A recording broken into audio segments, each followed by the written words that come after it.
কোনো ধরনের বাজে কথা, মন্দ কথা, অশালীন কথা, অশ্লীল কথা আমরা মুখ দিয়ে উচ্চারণ করব।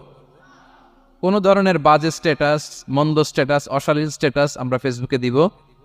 কারো এরকম অশালীন স্ট্যাটাস শেয়ার দিব? নেভার, কখনো দিব না। আল্লাহ পছন্দ করেন। আল্লাহ বলেন, লা ইউহিব্বুল্লাহুল জাহরা বিস-সুই মিনাল কাওলি ইল্লা মান যুলিম ওয়া কানা আল্লাহু সামিআন আলিমা।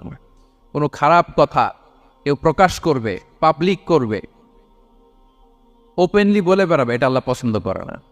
কিন্তু সে যদি মাজলুম হয় সেটা ভিন্ন কথা। কোন ধরনের অশ্লীল কথা, অশালীন কথা মুমিনের মুখ দিয়ে বেরোতে পারে? রাসূল সাল্লাল্লাহু আলাইহি ওয়াসাল্লামের ব্যাপারে দেখেন, আনাস রাদিয়াল্লাহু কি বলেন, তিনি বলেন, লাম ইয়াকুনিন নবী সাল্লাল্লাহু আলাইহি ওয়াসাল্লাম সাব্বাবান, বিষ্ণু সাল্লাল্লাহু আলাইহি ওয়াসাল্লাম মুখ দিয়ে কোনোদিন কাউরে বকা দেয় নাই, গালি দেয় নাই। ওয়ালা ফাহাশান, আমার নবী কখনো তার জবান মুবারক দিয়ে অশালীন কথা বলেন নাই। ওয়ালা লাআনান, কাউকে লানত তিনি করেন নাই।